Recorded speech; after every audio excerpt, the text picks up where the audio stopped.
Conte coréen, l'oncle. Il y avait une fois dans la province de San Diego un brave homme nommé Tsu Ireni. Tout homme a sa faiblesse et Tsu avait la sienne. Il avait rêvé de devenir gouverneur en quelque province. À cette époque-là, à Séoul, les charges n'étaient plus données selon les mérites, mais vendues contre argent. Tsu connaissait un ministre prévaricateur auquel il remit peu à peu toute sa fortune. Le ministre lui promettait toujours une place en disant « Oh, gouverneur, c'est d'une bien haute fonction, il faudra encore me donner de l'argent. » Tsu retourna une fois de plus chez lui. Ayant vendu ce qui lui restait, il réunit encore 300 lians et revint à Séoul. En route, il fit dans une auberge la connaissance de deux voyageurs, le mari et la femme. Celle-ci était sur le point d'accoucher et en effet, la même nuit, elle mit au monde une fille. Mais les parents de l'enfant nouveau-né étaient si pauvres qu'ils ne purent payer la table et les mets qu'on offre à la mère en cette occasion. Alors Tsu leur donna son argent en disant « Je suis vieux et solitaire, à quoi me servirait d'être gouverneur ? Vous êtes jeune, vous avez toute votre vie devant vous. Peut-être mon argent vous portera-t-il bonheur. » Le mari et la femme remercièrent Tsu, qui retourna chez lui. 17 ans passèrent. Tsu avait déjà 80 ans et vivait depuis longtemps dans la misère. Il résolut de voir encore une fois Séoul avant de mourir.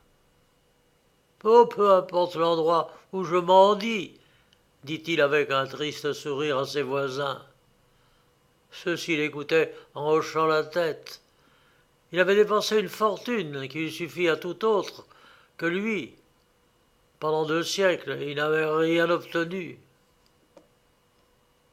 Quand Tsu arriva à Séoul en demandant l'aumône, le devin du beau-père du roi, Poingouini, le vit et dit « Voici l'homme qui recevra aujourd'hui même les 12 charges du royaume. » Le devin s'en alla chez Poingouini, beau-père du souverain, et lorsque celui-ci lui demanda ce qui lui adviendrait ce jour-là, le devin le regarda en face et lui dit « Une grande joie. » Mais Poingouini était de mauvaise humeur et répondit « Je suis investi de toutes les dignités du royaume.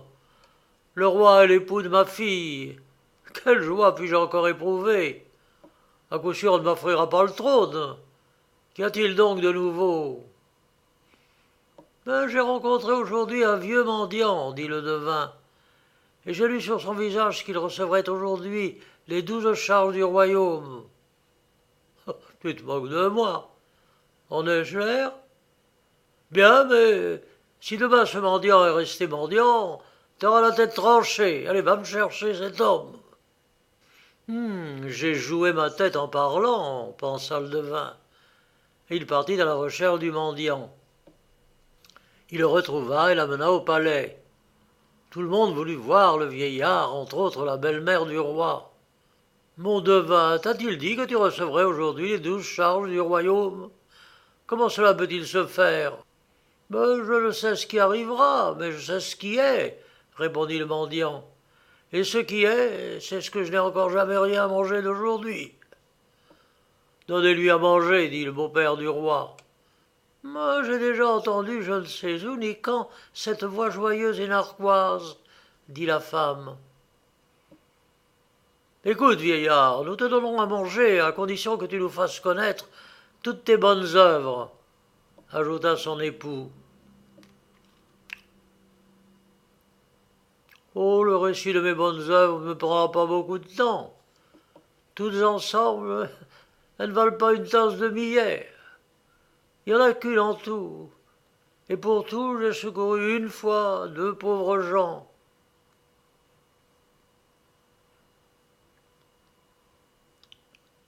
Ces pauvres gens eurent une fille, demanda la femme. Ils n'avaient pas de quoi payer la table et les mets qu'on offre à la jeune mariée, et tu leur vins en aide. Ouais, cela est vrai. Eh bien, ces gens, c'était nous, dit la femme du beau-père du roi. Et notre fille est maintenant la femme du roi.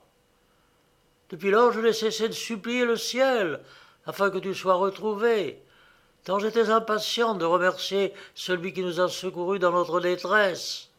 Et la femme du beau-père du roi se jeta aux pieds du vieillard et son mari s'inclina devant lui jusqu'à terre. La mère s'en alla chez sa fille et lui dit « Peux-tu voir ton second père dont je t'ai parlé plus d'une fois? Il est dans ce palais. » La fille raconta l'événement au roi son mari, et celui-ci alla voir le vieillard.